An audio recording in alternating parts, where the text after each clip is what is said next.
Hello friends, இன்றைக்கி நம்ம பார்க்க போகிறது ஜாப்பனீஸ் அனிமே சீரீஸான நீஸ் சீசன் 1 எபிசோட் 20, அதாவது சீசன் 1 ஃபைனல் எபிசோடு தான் இன்னைக்குள்ள வீடியோவில் பார்க்க போகிறோம். இந்த எபிசோடில் நிறைய ட்ராமாவோட டைலாக்ஸும் அதே நேரத்தில் நிறைய டீட்டெயில்ஸும் இருக்கும். சில விஷயங்களை கொஞ்சம் நீங்கள் பார்த்தே புரிஞ்சுக்கிட்ட ட்ரை பண்ணுங்கள். அண்ட் கவலையப்படாதீங்க, சீசன் 2வையும் நான் கண்டினியூஸாக போட்டுருவேன். சரி வாங்க நம்ம இன்னைக்குள்ள கதைக்குள்ளே போகலாம். இன்றைக்கி நம்ம பார்க்க போகிறது நீஸ் கோய் சீசன் 1 எபிசோட் 20, அதாவது ஃபைனல் எபிசோடு.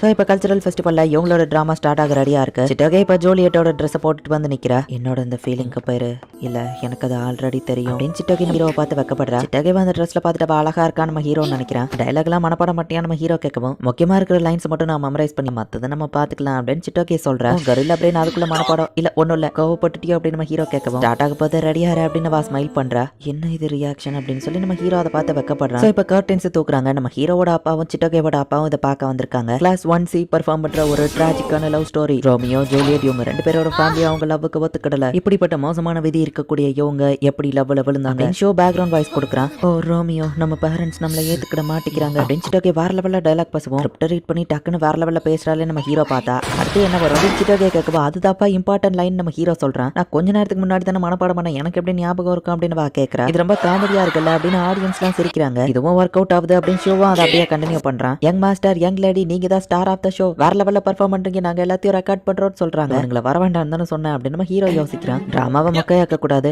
ஹோ ஜூலியட் அப்படின்னு நம்ம ஹீரோ பேசவும், ரோமியோ அப்படின்னு சொல்லி வா சொல்லவோ, ஹே ஜூலியட் இந்த மாதிரிலாம் பேச மாட்டா அப்படின்னு நம்ம ஹீரோ சொல்றான். இவங்க பண்ற அந்த டிராமா வேற லெவல்ல காமெடியா போகுது. எல்லாரும் என்ஜாயும் பண்றாங்க. ரோமியோ ஜூலியட் மேன்ஷனுக்கு வரான். அந்த சர்வெண்ட் அவனை தடுக்கிற. அந்த ஃபேமிலி ஒன்னு கொண்டுருவாங்க, நீ இங்க இருந்து போயிரு அப்படின்னு சுகுமி சொல்லவும், எனக்காக வெயிட் பண்ற ஜூலியட்டை என்னால காக்க வைக்க முடியாது அப்படின்னு நம்ம ஹீரோ போறான். அப்பதான் ஒரு பெரிய ட்விஸ்ட். அந்த சர்வெண்ட் ரோமியோவை லவ் பண்றாவா ப்ரப்போஸ் பண்ண போறான்னு சொல்லவும், இது என்னடா ட்விஸ்ட் நம்ம ஹீரோவை சுகுமியை ஷாக் ஆகுறாங்க. ரிப்ளை இது இல்லையடா அப்படின்னு சுகுமி கத்துறா. சுகுமி ஆடியன்ஸ் பார்க்காங்க நம்ம ஹீரோ சொல்றான். சோ சுகுமிக்கு வர வழி இல்ல. மாஸ்டர் ரோமியோ, உண்மை என்னன்னா நான் உங்களை இல்ல என்னால சொல்ல முடியாது, நீ ஒரு முட்டாள் அப்படின்னு சொல்லி அவ சொல்றா. ப்ரப்போசல் ஃபெயிலியர் ஆயிடுச்சு அப்படின்னு ஆடியன்ஸ் பாக்குறாங்க. அப்போ திடீர்னு பார்த்தா இன்னொரு ட்விஸ்ட்.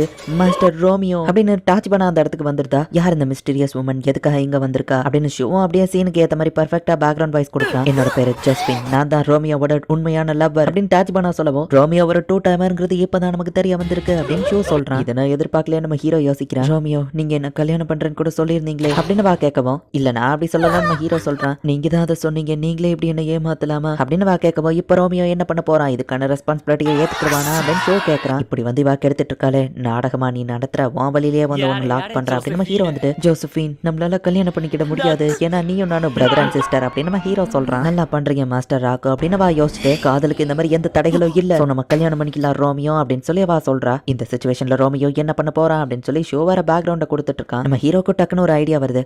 இங்க பாரு ஜோசபின், நான் போற பாதை ரொம்பவும் மோசமான ஒரு பாதை, அதுல உனக்கு எதுவும் ஆயிடக்கூடாதுன்னு நான் நினைக்கிறேன், ஏன்னா உனக்கு வேற ஆல்ரெடி உடம்பு சரியில்லை அப்படின்னு நம்ம ஹீரோ சொல்லவும், ஏமல இவ்வளவு அக்கறையா இருக்கீங்களா மாஸ்டர் ராக்கு அப்படின்னு அவ சந்தோஷத்திலேயே அப்படியே அங்க மயங்கி விழுந்துருதா. போலீஸ் ஸ்குவாட் அவளை தூக்கிட்டு போயிருந்தாங்க. சாரி டச் பண்ணனா, அப்புறம் வந்து உன்னை பாக்குறேன் அப்படின்னு நம்ம ஹீரோ யோசிக்கிறான். இப்போ ஜூலியட்டை பார்க்க நம்ம ஹீரோ ஃபாஸ்டா போய்கிட்டு இருந்தா, வெயிட் பண்ண ரோமியோ அப்படின்னு கிளாட் வரும்போது திரும்பவும் ட்விஸ்டா அப்படின்னு நம்ம ஹீரோ பாக்குறான். ஜூலியட்டை உன்னை பாக்குறதுக்கு அனுமதிக்க முடியாது, நான் தான் அவளோட பிரதர். அது போக நீ ஆல்ரெடி 2 டைமிங் இல்ல 4 டைமிங் பண்ணிட்டு இருக்கேன்னு எனக்கு ஒரு ரூமரும் கிடைச்சிருக்கு. ஒன்ன மாதிரி ஒருத்தனுக்கு என்னோட சிஸ்டர் கேக்குதா, கண்டிப்பா ஒன்ன மாதிரி ஒருத்தனுக்கு அவளை கொடுக்க மாட்டான்டா அப்படின்னு கிளாட் வந்துட்டு ரியல் கத்தியை வச்சுதான் அட்டாக் பண்ண ஆரம்பிக்கிறான். ரோமியோ இப்ப என்ன பண்ண போகிறான், ஜூலியட்டை விட்டு கொடுத்துருவானா அப்படின்னு ஷோனோ சீனுக்கு ஏத்த மாதிரி டக்குன்னு பேக்ரவுண்ட கொடுக்க ஆரம்பிக்கிறான். கிளாட் ஐ மீன் பிரதர், இப்பெல்லாம் பண்ணாத, அது டேஞ்சரஸ்னு சிட்டோகே சொல்லவும், ஜூலியட் நீ இதுல தலையிடாத, இந்த பையன் உனக்கு டேஞ்சரஸ் ஆனவன் அப்படின்னு கிளாட் நம்ம ஹீரோவை அட்டாக் பண்றான். இதுக்கு மேல உன்னால எங்கேயோ ஓட முடியாது அப்படின்னு அவன் சொல்லவும், ஏண்டா நீ மட்டும் வெப்பன் வச்சு அட்டாக் பண்ற, இது நியாயமே இல்லை அப்படின்னு சொல்லி நம்ம ஹீரோ சொல்றான். ஓ கதை முடிஞ்சது ரோமியோ அப்படின்னு கிளாட் நம்ம ஹீரோவை பிடிக்கவும், அங்க இருக்கிற கல் எடுத்து கண்ணா பண்ணா நம்ம ஹீரோ அடிக்கிறான். அதுல டேஞ்சர்னு ஒரு கல்லுல எழுதிருக்கு. ஆக்சுவலி அது எல்லாமே அட்டை தான். அதை நம்ம ஹீரோ பிடிச்சி இழுத்ததுல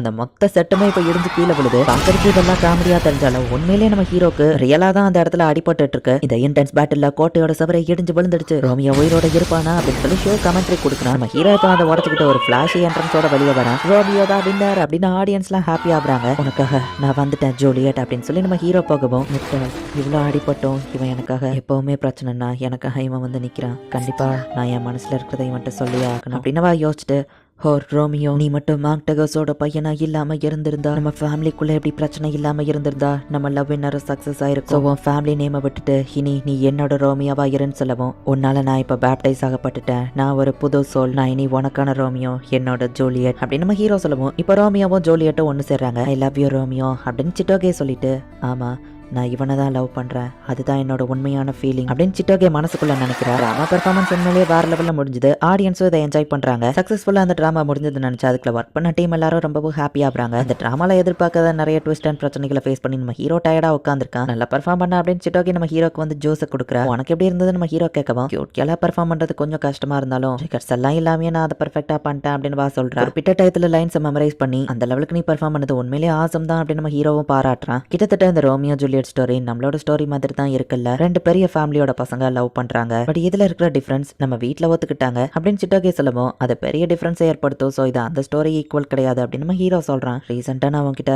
அந்த மாதிரி நடந்துக்கிட்டதுக்கு சாரி, உன்கிட்ட கோவப்பட்டதுக்கு சாரி, உன்னை கன்னத்துல அடிச்சதுக்கு சாரி. இதுக்கப்புறம் நான் நார்மலா நடந்துக்கிடுவேன், எப்பவும் போல நம்ம ஃபேக்கான கப்பலா நடிச்சிட்டு இருந்தோமே அந்த மாதிரி. ஸோ ப்ளீஸ் நான் இப்படி நடந்துக்கிட்டதுக்கு நீ என்ன மன்னிச்சிருவியா அப்படின்னு சொல்லி சிட்டோகே கேட்கிறேன். எனக்கு இதுல எந்த பிரச்சனையும் இல்லை, நம்ம ஃபேக்கான கப்பல்ஸுங்கும் போது ஆப்வியஸா அப்பப்போ ஃபைட் பண்ண தானே செய்வோம் அப்படின்னு நம்ம ஹீரோ சொல்லுவோம். பட் நீ என்ன வெறுக்கலன்னு சொன்னீங்கன்னவா கேட்கிறா. இல்லையா அது வேற அப்படின்னு நம்ம ஹீரோ சொல்லுவோம். அப்படின்னா நீ என்கிட்ட போய் சொன்னியா அப்படின்னு சிட்டோகே கேட்கவும், நான் என்ன சொன்னா நீ என்ன புரிஞ்சுக்கிற, என்ன நான் உன்னை வெறுக்கணும் நீ நினைக்கிறியா இல்லையா, அப்படி பார்த்தா நீ கூட தான் என்ன வெறுக்கிற, உனக்கும் என்ன பிடிக்காது தானே நம்ம ஹீரோ கேட்கவும். ஆமா எனக்கு ஒன்னும் பிடிக்காது அப்படின்னு வா சிரிச்சுக்கிட்டே சொல்றா. ஆமா கல்ச்சரல் ஃபெஸ்டிவல் முடியணும், டைம் இருக்கு, நம்ம ஃப்ரீயா தானே இருக்கோம், போய் சுத்தி பார்க்கலாமா அப்படின்னு சிட்டோகே கேட்கவும், எனக்கும் பண்றதுக்கு பெட்டரா வேற எதுவும் இல்லை அப்படின்னு நம்ம ஹீரோ சொல்லிட்டு இவளோட ஃபேஸ் ரியாக்ஷன் ஏன் இப்படி இருக்கு அப்படின்னு நம்ம ஹீரோ வைக்கப்படுறான். ஏ ரோமியோவும் ஜூலியட்டும் வராங்க பாருங்க அப்படின்னு சொல்லி வேற லெவல்ல பெர்ஃபார்ம் பண்ண அப்படின்னு சொல்லி எல்லாரும் பாராட்டுறாங்க. அவளை நான் வெறுக்கிறேன்னு நினைச்சிட்டா இவா இவ்வளவு நாள் அவளை கோவமா இருந்தா அப்படின்னா ஒரு வேலை இவா என்ன அப்படின்னு நம்ம ஹீரோ யோசிக்கிறான். லாஸ்ட் மினிட்ல டைலாக் படிச்சு வேற லெவல்ல பெர்ஃபார்ம் பண்ண கிளாஸ் மெம்பர்ஸ் எல்லாரும் பாராட்டுறாங்க. அவ அன்னைக்கு உன சவுட்ல அடிச்சுட்டு போனோடனே கிளாஸ்ல இருக்கிற எல்லாரும் நீங்க புரிஞ்சிருவீங்கன்னு நினைச்சாங்க தெரியுமா அப்படின்னு ஷோ சொல்லுவான். அப்படியே நம்ம ஹீரோ கேட்கறான். கவலைப்படாதப்பா, அவ ஒரு மேசோகிஸ்ட், அவளுக்கு அடிக்கிறதுனா பிடிக்கும், நான் சமாளிச்சிட்டேன் அப்படின்னு ஷோ சொல்றான். நம்ம டச் பண்ணவங்கன்னு ஷோ கேட்கவா, அவ ஹாஸ்பிட்டல்ல ரெஸ்ட் எடுத்துட்டு இருக்கா, இப்பதான் நான் பார்த்துட்டு வந்தேன் நம்ம ஹீரோ சொல்றான். உனக்கு கிடைச்ச சான்ஸா மிஸ் பண்ணிட்டல அப்படின்னு ரோரி திட்டவும், சாரிப்பா நான் ஜூலியட் ப்ளே பண்ண முடியல அப்படின்னு ஒன்னுட்டுடா சொல்றா. பட் அவளுக்கு அழுக வர்றத ரோரி நோட்டீஸ் பண்ணிட்டு நான் போய் உனக்கு ஸ்நாக்ஸ் வாங்கிட்டு வரேன்னு போகவும், என்ன தைரியம் இருந்தா ஸ்டேஜ்ல என்ன ப்ரப்போஸ் பண்ண சொல்லியிருப்பேன் அப்படின்னு சுகுமி வந்து ஷூவை திட்டுறா. இதை போய் ஓனடரா கிட்ட கூட அப்படின்னு சொல்லி ரோரி கொடுத்து விடுவோம். ஓகே நான் போய் கொடுக்குறேன், எனக்கு எந்த பிரச்சனையும் இல்லை, பட் நான் ஏன் கொடுக்கணும் நம்ம ஹீரோ கேட்கவும், ஏன்னா நான் பிஸியா இருக்கேன் போடா அப்படின்னு சொல்லி ரோரி அனுப்பி வைக்கிறா. நம்ம ஹீரோவும் போய் கொடுக்குறான். இப்பவும் கால் எப்படி இருக்கு பரவாயில்லையா நம்ம ஹீரோ கேட்கவும், அவன் ஓகே தானவா சொல்லிட்டு இப்போ நீங்க ரெண்டு பேரும் சேர்ந்துட்டீங்களான்னு ஓனடரா கேட்கறா. ஆமா நாங்க ஒன்னு சேர்ந்துட்டோம் அப்படின்னு நம்ம ஹீரோ சொல்றான். தேங்க்ஸ் ஏஜிச்சோ,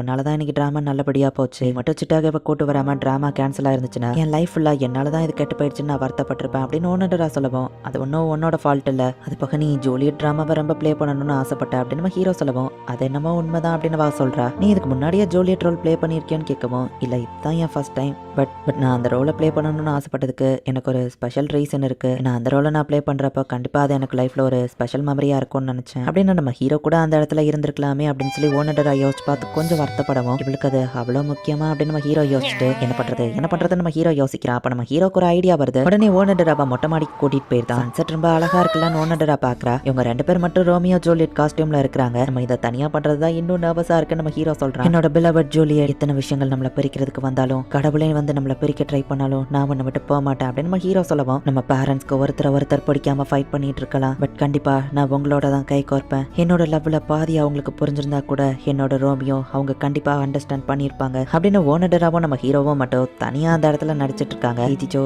ரொம்பவோ தேங்க்ஸ், ஏன்னா ஒன்னால தான் நான் இன்னைக்கு ரொம்ப ரொம்ப ரொம்ப ஹாப்பியா இருக்கேன் அப்படின்னு ஓனடரா சொல்லவும், நம்ம ஹீரோவோ ரொம்ப ஹாப்பி ஆகுறான். நாளைக்கும் நம்ம இதே பால்கனில மீட் பண்ணலாம் ஜூலியட் அப்படின்னு நம்ம ஹீரோ சொல்றான். லைனை மாத்தி சொல்லிட்டுப்பா அப்படின்னு ஓனடரா சொல்றா. இந்த ஹை ஸ்கூல் கல்ச்சரல் ஃபெஸ்டிவலை எங்களால மறக்கவே முடியாது அப்படின்னு ஓனடரா நம்ம ஹீரோ சிட்டோகே எல்லாரும் நினைக்கிறாங்க. இந்த இடத்துல இந்த எபிசோட் முடியுது. ஸோ என்னதான் டாச்சிபானா சுகமி எல்லாம் ஓடைக்குள்ள வந்தாலுமே நம்ம ஹீரோக்கு ஓனடராவா சிட்டோகேவா யார் கூட சேர போறாங்கிறது தான் பெரிய கன்ஃபியூஷனா இருக்கு. காலில் அடிபட்டு சிட்டோகே கடைசியில ஜூலியட் ரோல ப்ளே பண்ணாலுமே கூட ஓனடராக்காக மட்டும் நம்ம ஹீரோ தனியா மொட்டை மாடியில போய் அவங்களுக்கான பிரைவேட் டிராமாவை அவங்களே நடத்திக்கிட்டாங்க. சீசன் 2 இதை போட போய் இன்னும் இன்ட்ரெஸ்டிங்கா போக ஆரம்பிக்கும். ஸோ மிஸ் பண்ணாம பார்த்து என்ஜாய் பண்ணுங்க. தேங்க்யூ ஃபார் வாட்சிங். பை கைஸ், நெக்ஸ்ட் எபிசோட்ல மீட் பண்ணலாம்.